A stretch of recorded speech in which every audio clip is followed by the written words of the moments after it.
going live now?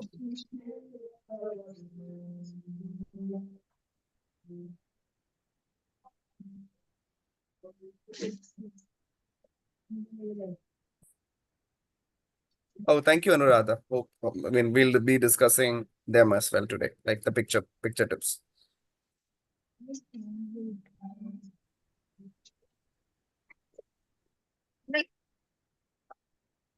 Okay. So, welcome everyone. Welcome to today's revision session, where we'll be focusing on research aptitude. And for many of you, as many of you might know, research aptitude is one of the static topics as far as UGC NET is concerned, which means that the questions will be of a set pattern, which will make you, uh, score more points out of this, which will be a leverage for you for your JRF aspirations. Every mark matters. To start with, research aptitude has got certain trust areas that you'll have to focus. And one thing, let me just tell you, don't overdo it in this week. You all have this habit of overdoing things in the last week of your exam. So that is something that we want to avoid at all costs. And especially regarding paper 1, spend a minimum of like around 3 hours every day and not more than 3 hours. And that is to be noted. Here we'll have 3 thrust areas which we'll be discussing today, which will be regarding A, methods of research will be very important. B, will be regarding research hypothesis. 3 would be regarding sampling, which will also be very important. And the fourth one, which obviously will be there, will be regarding the citation styles, especially regarding MLA and APA. These 2 things are very important. So don't overdo things here. And you also got a part of research ethics. To be very honest, you can crack it anyway. We were into dissertations during your post graduation. You know about the plagiarism concern, so that won't be much of a problem. Put your logic into it and you will understand, because ethics largely can be solved by this pure logic. So the focus should be made on these areas that I mentioned right now, which requires a bit of an effort from your part as well. So without like talking too much, can we go into our revision session? Everyone ready? Right. So I've got people like joining me in YouTube. I've got also people joining me in Zoom right now. So you can post in your doubts at points of time. You can give me your responses. I can answer them as well. So no, we have not started the PPT yet. Now can you see the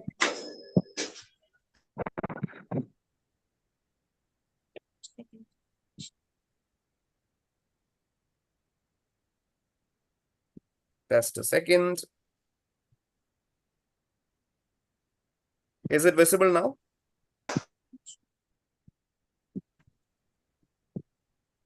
Right now, is it okay?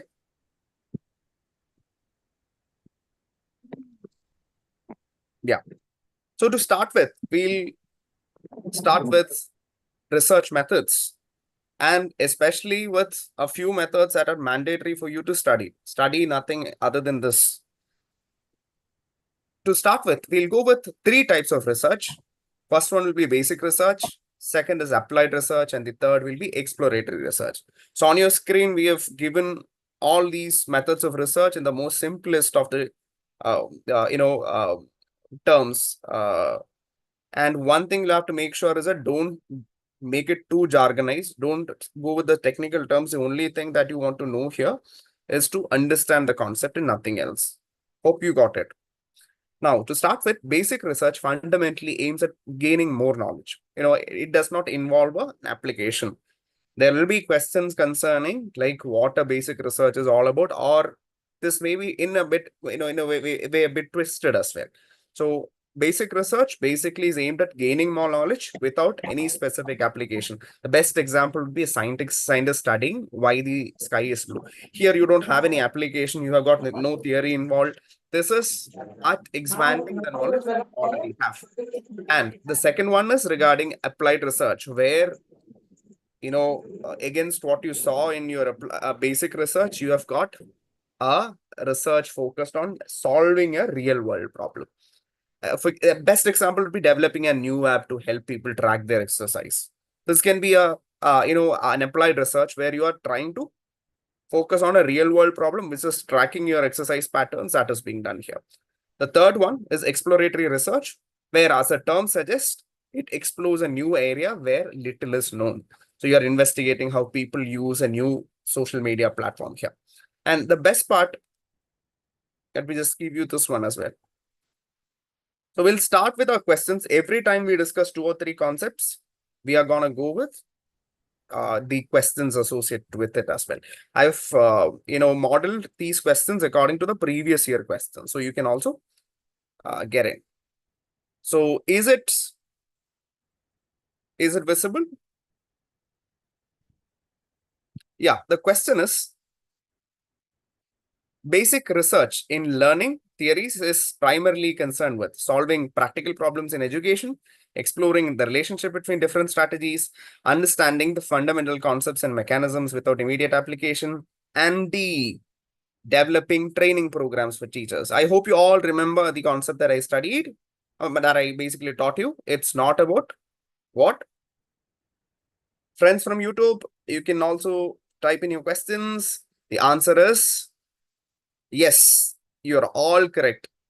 The answer is C, understanding fundamental concepts and mechanisms, and most importantly, without immediate application. Can we move on to the next question? The next question, based on the slides you saw right now, which of the following is an example of applied research in learning theories? Testing a new teaching method in real classrooms to evaluate its effectiveness, examining the role of emotions in cognitive process, investigating how the brain stores and retrieves information during learning, understanding the historical development of behaviorist learning theories.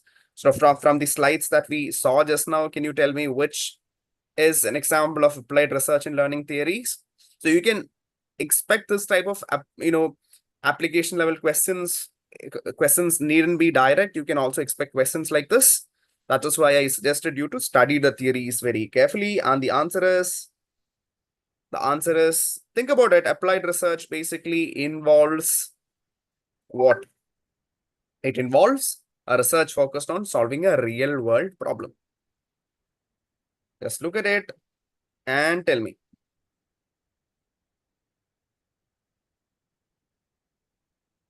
The answer is, as most of you have marked it here, the answer is A, testing a new teaching method in real classrooms to evaluate its effectiveness. We are applying a new teaching method here to classrooms where you got a real problem here, and we are analyzing its effectiveness. Very good, everyone. Good going right now. Can we move on to the next one? Yes, thank you. Now, regarding the third thing that we discussed in these slides, what was the third slide? Oh, I hope you all remember the third slide regarding exploratory research. What is the main objective of exploratory research in learning theories? Now, A, to provide detailed descriptions of existing educational patterns, to investigate new or unclear topics where little prior knowledge exists, to develop specific interventions for classroom challenges, and to test well-established hypotheses in control settings. The answer is, yeah, I'm sorry for that, but answer is B, to investigate new or unclear topics where little prior knowledge exists. The concept of today's revision class is all about brushing up our memory a bit, and to see whatever, to just have a brain go with a quick recap of whatever we studied. Now, we go to the next set of types of research here. One is descriptive, explanatory, and correlational. See, these are very, very simple. That the title itself would give you like what is in there. So in a descriptive research will be describing certain characters or behaviors associated. For example, a survey to find out how many people prefer online shopping, Or in explanatory research, we'll get research that explains why something happens. Why is the part. So whenever think about explanatory, how do you ask a question regarding explanation? Why is this happening? Or why has this happened? So this is all about explaining a particular scenario. Got it? Friends, I hope things are going good for you. And you have also got correlational research where you are trying to find out the relationship between two variables. Okay. Just to brush up things, what are the two types of variables here? What are the two types of variables that we usually talk about in general? Dependable. Okay, great. It's not dependable, it's independent and dependent variable. So regarding this independent and dependent variables, what is the relationship? You are finding the correlation here in correlational research. Can we go for the questions associated with this? Right. What is the main objective of explanatory research in learning theories?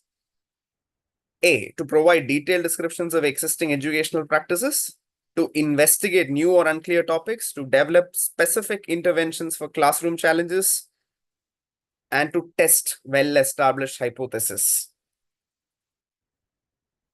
Most of you are going with B.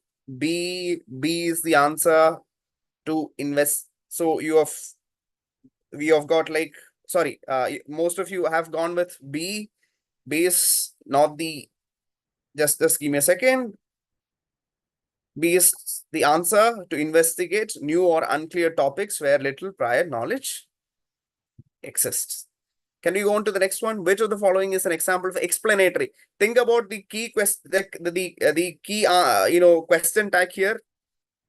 I have given you this thing.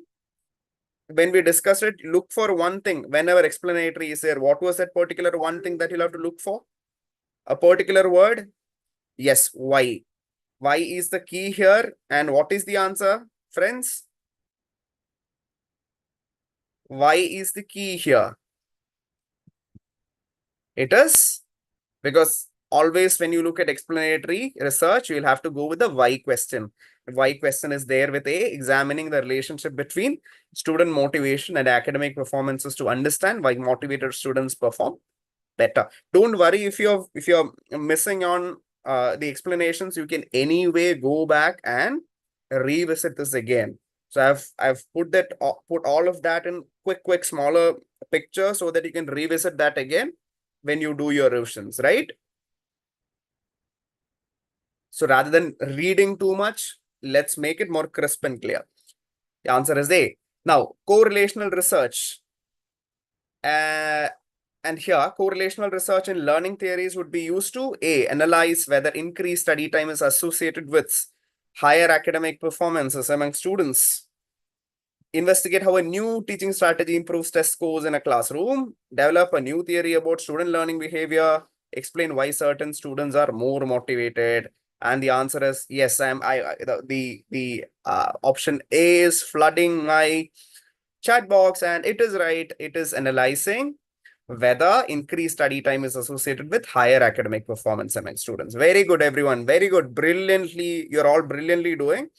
And we are going to crack, research aptitude together. You're going to crack this. And you've got the next set here. We have got three aspects to discuss. One will be experimental research. Second one would be qualitative research. And the third one would be quantitative research. Experimental, as it clearly suggests, it has got these tests of causes and effect by controlling variables. See, for example, you're trying a new drug, a new medicine to see whether it reduces blood pressure. Now, qualitative and quantitative, you can study it together. Quantitative basically involves numerical data. As you can see here, I've clearly stated it here that it involves numerical data, whereas qualitative research involves understanding thoughts, feelings, or experience. You can't count your feelings, right? Or your experiences, but you can count the numerical data. For example, in qualitative research, you can basically interview people on how many days they have spent in hospital, which will become quantitative, but regarding their experiences, it will become qualitative. Got this one? Got these three slides? Three of them that I have introduced here. Clear? Can you move on to the questions? Right. And here you go. So I've made it a bit more interesting by mixing them together. In the context of learning theories, which of the following best represents quantitative, qualitative, and experimental research? Can you match the following for me? Here, like on the right, you have got testing two different teaching methods by randomly assigning students to groups and measuring their performances, conducting interviews with teachers to understand their experience with remote learning, a study collecting survey data to calculate the average time of students spent on homework each day. Very good. A is 3. Very good. Quantitative, because it's all about calculating the average time. You have got numericals involved here. And B, qualitative. B is, you are looking at experiences here, my dear friends. You are looking at experiences here.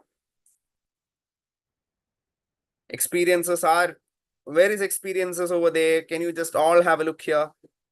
B is 2, conducting interviews with teachers to understand their experiences with remote learning.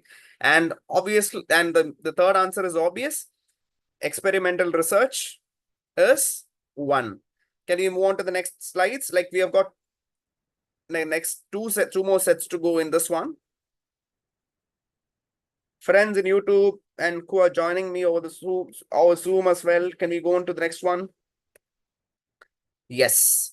So mixed method research, cross-sectional research, and longitudinal research. So the terms are quite, problematic here. Mixed method basically involves both, as if it involves quantitative as well as qualitative approaches. Now you got cross-sectional research. So if you're looking at research and data from one point in a time, for example, a survey asking people their opinion on a new law today. So it's a specific time that we are going with, which will be today. And we'll also be looking at a particular cause here. So there is a question asked by Harshini in YouTube regarding what is the difference between correlative and experimental research. Just to give you a very, very quick idea, correlative basically involves two variables in focus here. Let me just give you the slide as well. Okay, here you've got experimental research, which tests cause and effect by controlling variables. So you have got the controlling of variables involved here. Whereas when you look at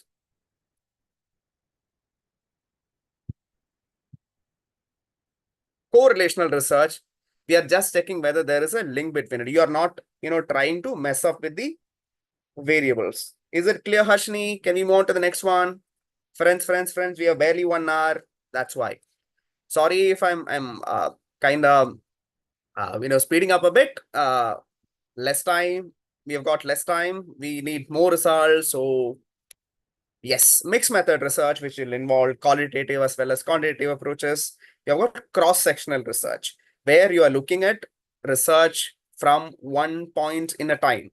And you also got longitudinal research, which studies, you can basically compare cross-sectional versus longitudinal, just like how we did with your quantitative and qualitative. Quantitative is quantity and qualitative regarding experience, where in cross-sectional, it is regarding one point at a time about a law today. And in longitudinal, we are just focusing on a long range of years. Is this clear? This one? These three? Friends? Great. So match it for me right now. Match the following questions for mixed methods, cross-sectional and longitudinal research. Mixed method, cross-sectional and longitudinal on your left. A mixed, B cross-sectional, C longitudinal. Can we match this? Mixed methods. A, what is the answer for A? Is it that which involves studying the same group of individuals over an extended period of time? Yeah, this is very clear. This is very direct. A mixed method is involving both quant and qual, and cross-sectional would be analyzing data from different groups at a single point in time to compare outcomes, and longitudinal is involving studying the same group of individuals over extended period to observe changes. Is this okay with you? You've got just two more types of research here: case study research and action research. These are very, very simple, so you don't even need a question here. Case study basically involves a study based on a single case. For example, if you're studying a company and how it has become successful, if you're looking at it, that is basically a case study research. Case study research involves a case study. You don't have to bluff more about it, but this is a very simple, straight thing. Action research basically involves a research that aims to solve an immediate problem in a specific context. You've got a context. For example, if you're a teacher, you're trying to experiment a new way to improve the student engagement in the classroom. Now, if you're going with new slides, a new way of interacting with the students, or an interactive platform, you're launching it, you're looking at solving an immediate problem with a specific context. So this is all about action research. Can we go on to the next set? This is all about the research methods. We've all covered them in detail. Now, this is a very different game altogether. Now, regarding hypothesis, this is where you go with this is where you go with the type of hypothesis. For example, to start with, what is a hypothesis is something that you all know, but types of hypothesis we usually miss out. So the first type of hypothesis is a very simple hypothesis. Simple hypothesis matlab, it's very simple. And if you're still, I'm going to use this term again and again regarding independent and dependent variables throughout the session. Don't worry about these things. Independent variable is just the cause. Cause as if you have this concept as if you are watering a plant and the plant grows. What is the cause here? What is the cause here? Watering. I know. I'm just getting I just got one person asking me to go like a bit slow, but don't worry about it. Go back to YouTube and you can rewatch it any number of times. You'll have to cover as much as possible today. Research aptitude, where you have got these hypothesis types, where watering is the cause and growth is the result. So independent variable is the cause and the dependent variable is the effect of it. So in a simple hypothesis, it just involves two variables, as if it involves a cause and an effect. Eating more fruits lead to better health. This is simple hypothesis. Clear? If you have just one cause and one effect in that statement, confirm that that is a simple hypothesis. Is this clear? Right. Thank you. And the second one is a complex hypothesis. A simple is just one variable and two variables here, one independent and one dependent. But if you have like more than two variables, either multiple causes or multiple effects, you call it as a complex hypothesis. As if we are gonna, modify the statement here in simple hypothesis, which says that eating more fruits lead to better health. We are going to modify it and go with eating more fruits and exercising regularly lead to better health and increase energy levels. In UGC NET, as you all know, we have also seen these questions asked in specific, where they ask you to identify the dependent and independent variables. If you see that, go with this very simple thing. I've just enlarged the view so that you can also see it. Can you see it right now? So here you've got eating more fruits leads to better health as a part of a simple hypothesis. Can you identify the independent variable here?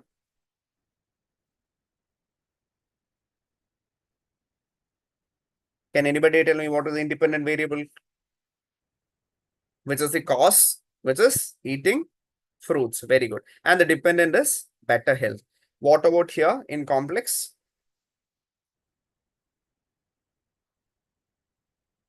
What are the independent variables here? You got like more than one independent variable, which is very good, eating and exercising. And what are the dependent variables or the effects? better health, and increase energy levels. Very good. Very good. Brilliant, guys. Now, we've also got directional hypothesis. See, directional hypothesis predicts a specific direction of relationship between variable. Such as this is very simple. Let me put it like this. Increasing study time will improve test scores. As if you study more, you benefit more. This is a basic thing. You're looking at, can you see now clear? If you're increasing your study time, this will improve your test scores. You're looking at a specific direction of relationships. Direction, you don't have to think about this concept of directions. It's not very complex. It's all about you increase one variable, you will see the decrease or increase of another variable. If you have a cause and you are increasing that cause, let's modify that. Watering the plant. Watering the plant more, will it lead to the plant growing faster? The plant will die out of overwatering. So increasing the water more will lead to the plant being dead. So here you are increasing one variable which should have an impact upon the other variable. I hope you got it. Yes, one increases and the life of the plant decreases. Clear, everyone? Yeah, right. Can we move on to the questions now? Which of the following represents a simple research question in learning theories? How does a positive reinforcement affect student participation? Look for the number of variables involved. How does positive reinforcement affect student participation in class? How do teaching strategies, classroom environment, and student motivation interact to influence academic performance? Does increasing study hours improve test scores across different subjects? So what is it? Yes. What is it? It is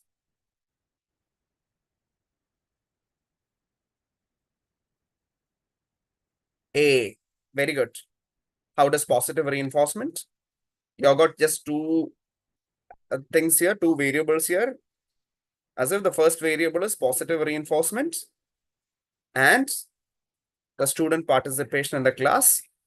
The cause, which is the independent variable, is positive reinforcement, and the effect is student participation. Can we move on to the next one? Which of the following is an example of a complex research question? Can we have the answers very, very quick? We have got like sampling also to go. So can we have it quick? You can revisit this again in your YouTube video. So don't worry about the time being spent. This is B. Very good. How do teaching strategies, classroom environments, and student motivation influence academic performances? Yes, exactly. Multiple variables are involved. You've got teaching strategies, classroom environment, and student motivations are multiple. What variables are they independent or dependent? Can we have a quick answer?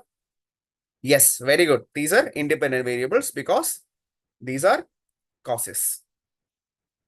Can you move on to the next one? Among the following two research questions, identify which is complex and which is directional. The question will come in at any moment. Among the following two research questions, identify which is complex and which is directional. How do different teaching strategies, classroom environments, and level of student motivation interact to influence overall academics? Does increasing frequency of the collaborative group activities lead to higher student engagement in online classes? So what is it?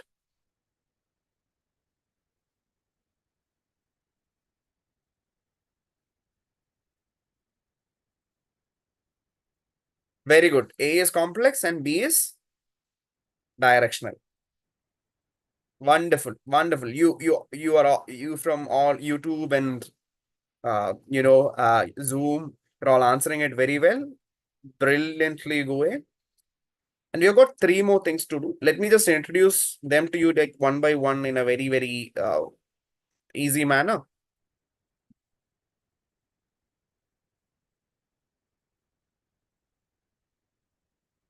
yeah, somebody asked me to explain directional for you. Like direction is very, very simple. As if when you increase or decrease uh, either an independent variable, if you see another increase or decrease in the dependent variables, this is what you do. Or to make it very, very simple, if you spend more time on preparing your nets, your scores will be higher. So this is like you're looking at the increase or decrease in dependent variables or the effects when you compare it with the increase or decrease in the causes for it. That's it. If you eat, if you exercise more, you will be more healthy.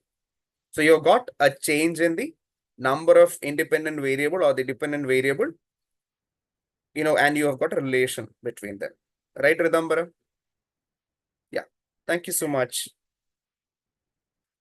So now you've got three types of hypothesis: causal, associative, and non-directional. Don't worry about the slides or the visibilities. We'll deal with that. In the causal hypothesis, there is one thing that you'll have to know. What is causal? Cause is basically there is this reference to a particular cause here. For example, that one thing directly causes a change in another. For example, if smoking is the cause and lung disease is the effect, if you clearly state that smoking causes lung disease, the thing that you see as a disclaimer in most of your ads out there before you start a movie, one thing directly leads to one thing. Smoking causes lung disease. Direct statement. This is called a causal hypothesis. And second would be associative hypothesis, as if there is some sort of a relationship between these two variables, as if there is a relationship between age and reading ability. Yes, very good. Driving without helmet is dangerous would be a causal hypothesis as well. Now, associative hypothesis, as if there is some sort of a relationship between A and B, or the independent variable and the dependent variable. If you're saying that there is a relationship between age and reading ability, this can be a major thing. Or even if you say that there is a relationship between athletic performance and your age, you are basically stating that there is a relationship between them both, between an independent variable and a dependent variable here. And you've also got non-directional hypothesis, which goes pretty much against almost. Let's look at directional hypothesis and non-directional hypothesis here. Directional hypothesis say that an increase or decrease in the cause leads to an increase or decrease in the effect of it. Whereas in non-directional hypothesis, you go with a relationship between variables, but do not specify the direction of the relationship. There is a difference in test scores between students who study alone and those who study in groups. You are saying that there is a difference, but you are not specifying as if what is the difference, clearly. Like you're establishing yes, whether it is getting better or whether it is getting worse is not mentioned. And can we go on to the questions, please? And you got one more. This is asked like regularly. I hope you all seen this.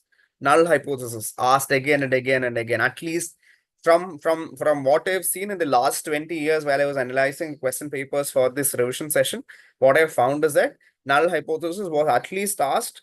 You won't believe it. Can you guess it? Like around 14 times the question was asked again and again. Null hypothesis.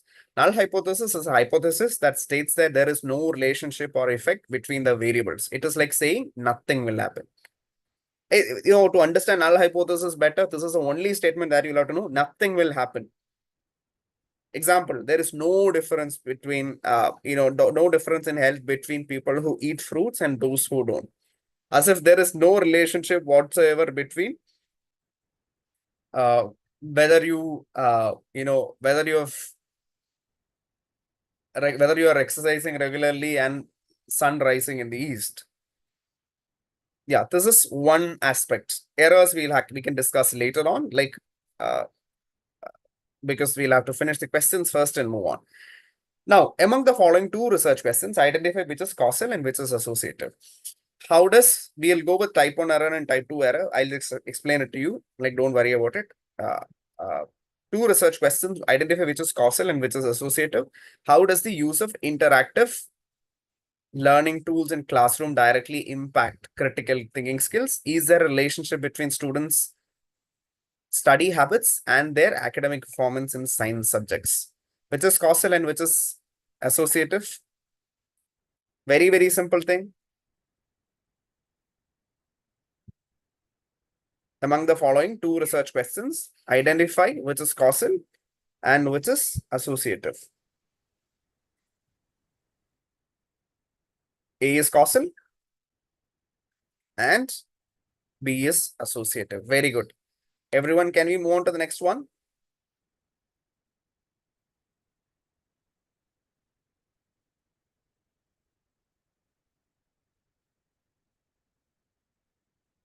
Okay, this is even more interesting. Among the following two research questions, identify which is non-directional and which is null.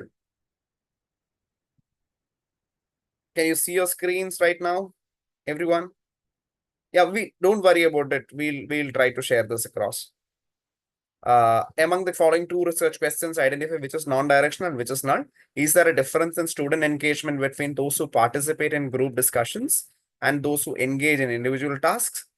And B, there is no significant difference in academic performance between students and those who study at night. Everyone, just have a look at this. Friends from YouTube as well, can you just have a look at this? Among the following two research questions, identify which is non-directional, which is null. And the answer is, just tell me which is null. Just look for there is nothing happening. Is there a reference where you are seeing there is nothing happening being referred here? Yes, it is B. The keyword is no or nothing or no relation.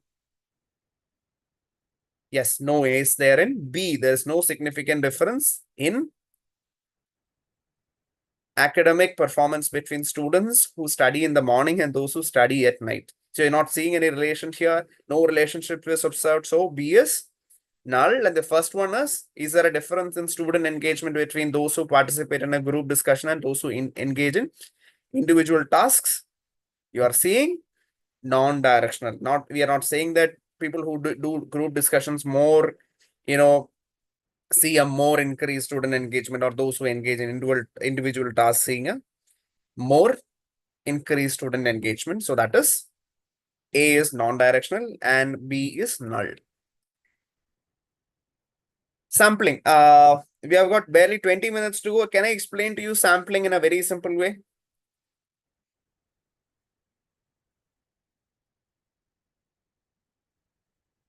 Right. Now, think about sampling.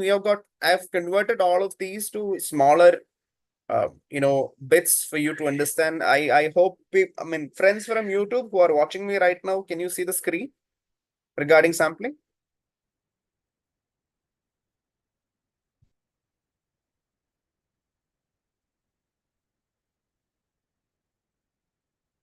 Can you see it? Yeah, right. Now, regarding sampling, simple random sampling is as if like when you have got a sample to study, like you have got 10 people to study, everyone will get a chance to be added to like the sample which is under study. Let me just put it very simple. It's more like taking lots out of a group of uh, you know uh, uh, things. As if you have got like 10 people under study, you are having this smaller think about smaller bits and pieces of paper where you write down the names and picking it out of the hat, where you're having this large population where everybody has got a chance of being studied. If you can look at this particular screen, I have put the name like this. Just look at this. I've converted this sampling to kind of a Twitter, like a tweet, where I've titled it random picker. You're picking a random guy or girl from the group for the study, or even an object for that matter. Everyone gets a fair shot. In simple words, random sampling, everyone has an equal chance of being selected. Hashtag fair chance, hashtag sampling. I hope you love this. And can we move on to the next one? I hope you're getting this. Right? Friends, YouTube, and here as well. So you got systematic sampling here. See, systematic sampling, the best thing here is that you've got this picking being done from random points. For example, let's say that you've got a sample of 10 people or 100 people for that matter, and I'm selecting like every 100 people, okay, are there. I want just the 10th person from this entire list, which is all jumbled. So I'll start with the 10th person. Then, yes, point is very much fixed. I'll start from the 10th person. I'll then pick the 20th person because there is a 10% difference. From there, it can be the 30th person, 40th person, and so on. So you've got the sample, large sample of 100. You're starting with 10. This can be a fixed interval, as if you can start with an nth person. If I'm thinking about like picking up from, if I'm thinking about starting from the second person, I can go from that to if I think as if I'll pick the 5th person in the group. 5, 10, 15, 20, or 25, and so on. So that can be done here.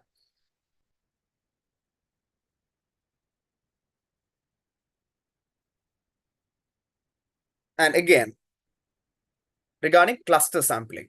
So you are trying to pick the entire clusters at once. For example, think about cluster sampling here, where you will be thinking about entire clusters being studied. For example, you're going to group people together. I'm thinking about experiences of students in a particular state. Think about picking, in a way, dividing them to clusters, as if you're dividing them to district wise. I'm going to go with certain, for example, if I'm doing it in Kerala, I'll just go with 2 districts in Kerala. I'm selecting, I'm dividing students according to their districts. We'll go with A, Trivandrum. Then we have got another district, B, another district called Kollam for that matter. And if you're studying the entire clusters for the study, I'm selecting one set of students from a district as a whole, as a cluster. That is what you call as cluster sampling. You're picking entire clusters at once. Okay. And these groups are taken for studying, and they are considered to be a representative of the entire population. Exactly. Like you made clusters during pandemics that you do. And convenience sampling is the next one. See, convenience sampling is a area where problems come in. So this is not a random sampling. You will be trying to pick like whoever is available for a sample study. For example, it's not about going random or arranging it properly. So whoever is easily accessible, we'll go with that sample. As if your teacher asks you to study university students and to find whether they are, what are their opinions about a new syllabus change. You're going to go with the next immediate possible sample, and you will take them. So there are obviously chances of biases coming in just because of this very simple reason that it can even involve personal choices, right? Can we move on to the next one? Purposive sampling. As if, see, there will be certain studies where you would require people with knowledge about a particular topic, people with, information on a particular topic, as if whenever they are whenever you're looking at specialists for that matter. For example, when you're looking at climate change, you'll have to go with a certain group of people. So as I've put it here, the title that I've given here is expert picker. If you can see this in your screen, expert picker, as if you have got a purpose involved and you prepare for this particular topic with reference to experts in the field. So you're trying to pick up expert pickers here. You're looking at purposive sampling. This is a very important thing. And again, quota sampling is another thing. See, think about a scenario where you are looking at dividing students in your class according to their performances in a particular exam, and you're going to study it across by dividing them according to their marks, for that matter. Okay, a proper marks as far as their academic performance is concerned. But I'll make sure that when I'm creating that group, I'll make sure that there is a particular quota involved for having an adequate representation of girls and boys in that group. Equal number of boys as well as girls in that particular group that I'm taking for study. I hope you're getting this.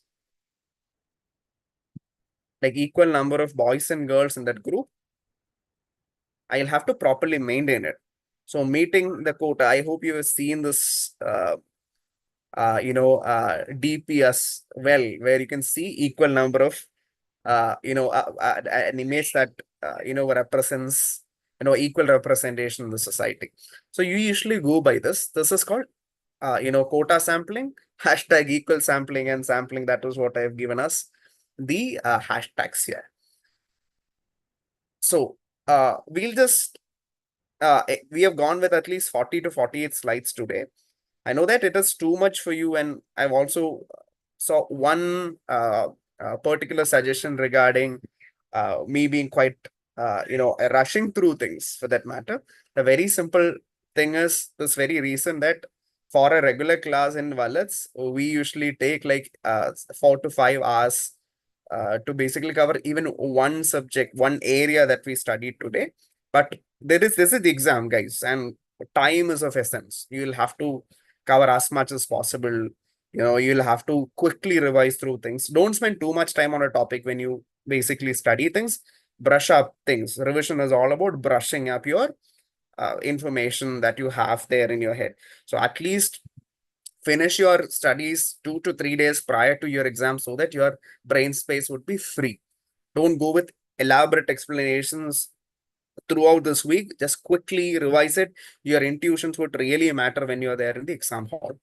And that comes with these revisions that happen once in a while. And in MLA9 format, how do you correctly cite a book with a single author? So please do remember this. In an MLA9 format, how would you correctly cite a book with a single author? How would you do it? Answer is very simple. You all started giving me the right answer.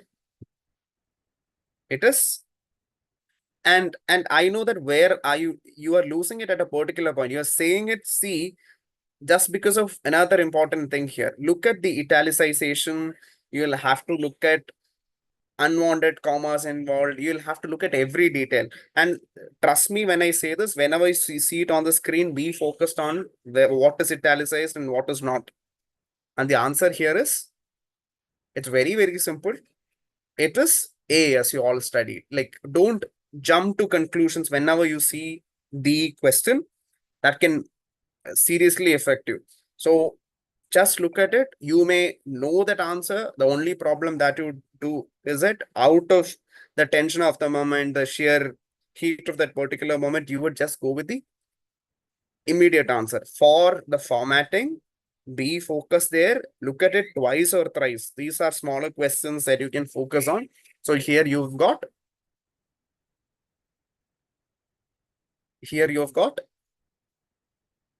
A is the answer, the last name, first name, title of the book italicized, publisher, and year. Anil, I'll revisit it. Like I'll explain it to you. Don't worry about it. Okay. Thank you, Anil. And which of the following is the correct MLA9 format for citing a journal article? Be careful about 4 things which you'll have to study like without any fail when you go for the exam. Journal and book citations for MLA and APA formats. Don't miss it. Whatever you miss, there will be a question. There was a question at every single examination that came before. So that will be there, my dear friends. Be focused. Be focused, yeah. Think about it. Read it again. Read it again right now. What is the answer?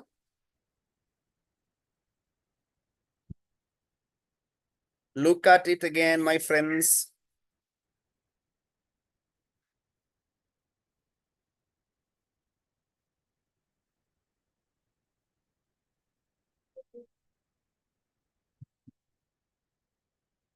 Last name, first name, title of the article, title of the journal. This is where you lose it. It is not the title of the article that is italicized. It is the title of the journal that is italicized against what you usually see in your book citations.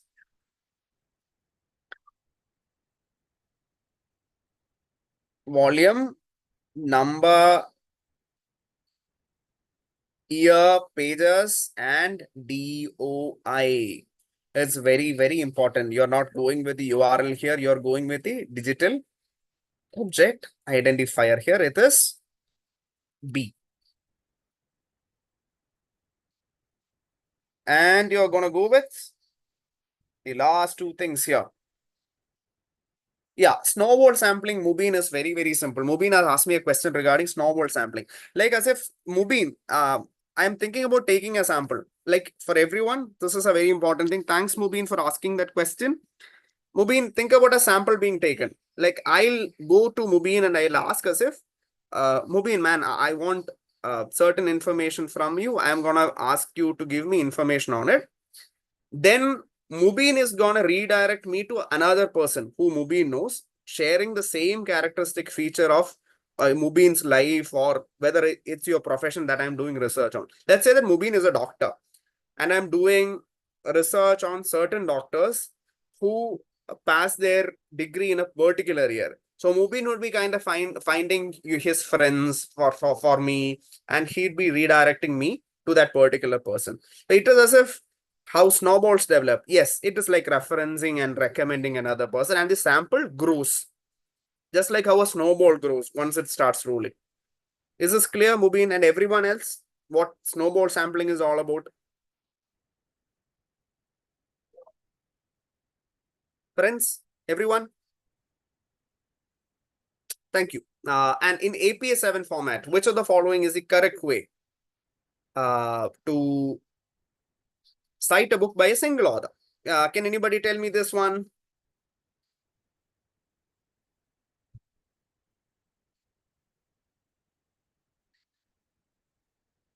Don't miss this one. This is very, very simple.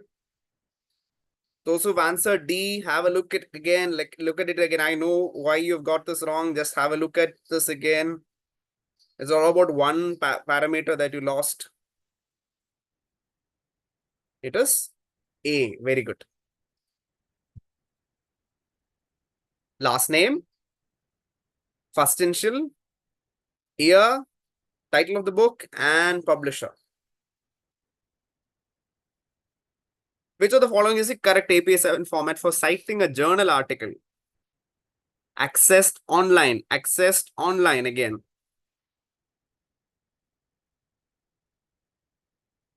Very simple, very, very simple. This is,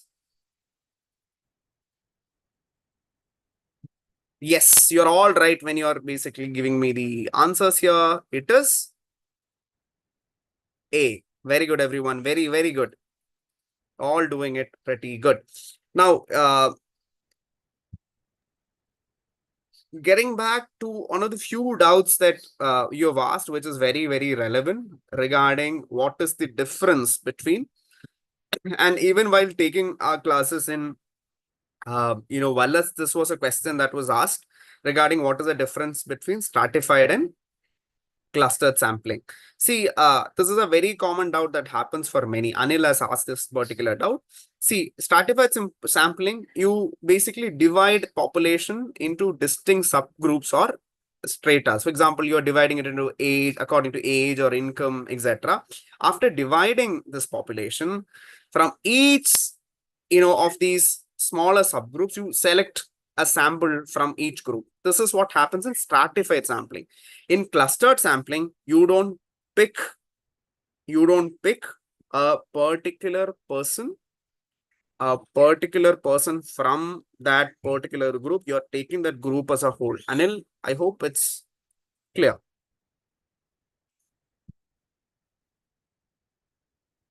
Right? Anil, in cluster, you're selecting the entire group, whereas in stratified, you are selecting samples from individual groups. That is the key difference here.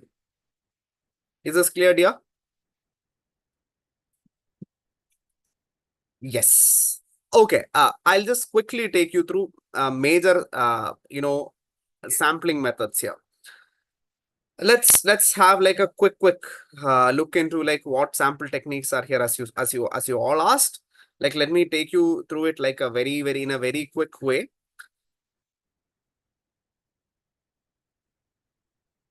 Just listen to this, okay? Number one, when you look at the first type of samplings, you are looking at simple random sampling, where you would see everyone being having a chance of getting selected, and where you've got equal chance of being selected, a fair chance at sampling. This happens in simple. Systematic, you've got like, I hope you remember, like I'm picking the 10%, 20th person, you've got a fixed interval of people being selected. And for stratified sampling, you have got a proper division of population into the groups and randomly picking them from each. We have discussed random and cluster just a few minutes before, so I don't think like we'll have to discuss it again. And you'll also have to think about convenience sampling for that matter. Convenience sampling is about whoever is available out there. That is the only thing that is being taken care of. You've got purposive sampling. Purposive sampling is where you are looking only at experts in a particular area to be analyzed as a sample here. And there you also have quota sampling, where you will be looking at selecting a set number from each group to ensure representation. Remember the thing that when I told you that you are studying academic performance in a particular class, you are selecting equal number of girls and boys here. This can be regarding even age, or this can even be regarding economic factors involved. So these are the things that are being done. And again, snowball sampling is something that we discussed like 5 minutes ago, like regarding one person leading to the other. So I was thinking about presenting it in a very in a gist. So if you I hope you all enjoy the classes. Like, I've got one comment regarding the speed of it. Anyway, you'll have to finish off the maximum in a limited period of time. This is what revision is all about.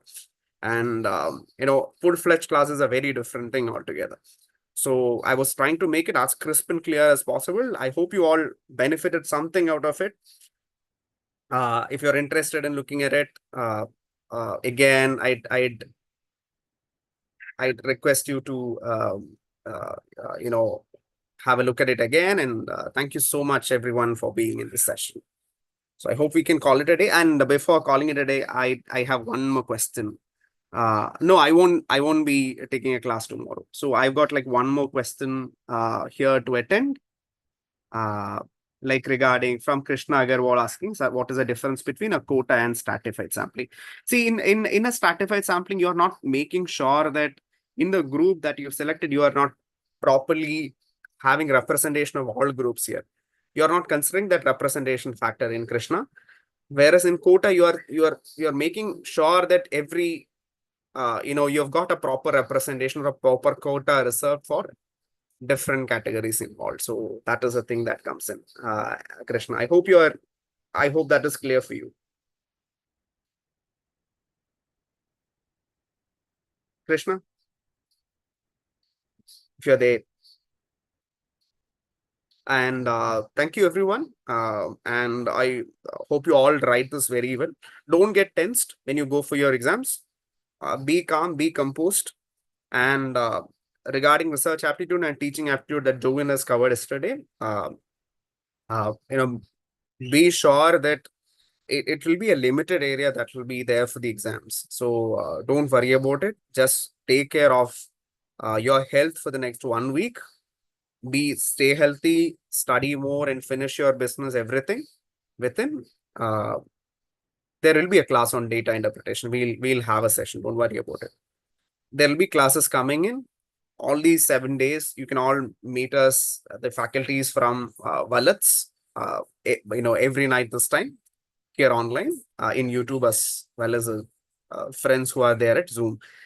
So thank you everyone for being there and being actively being there with our discussion. So thank you everyone. Have a good day. Yeah, thank you. Thank you everyone. Thank you, Maria. Thank you, friends. Thank you, everyone. Thank you, Krishna, Indrani, everyone, guys. Thank you, everyone. Take care.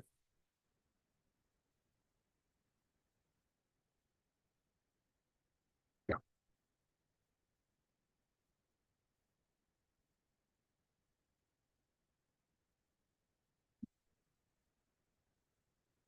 Thank you, Mubin.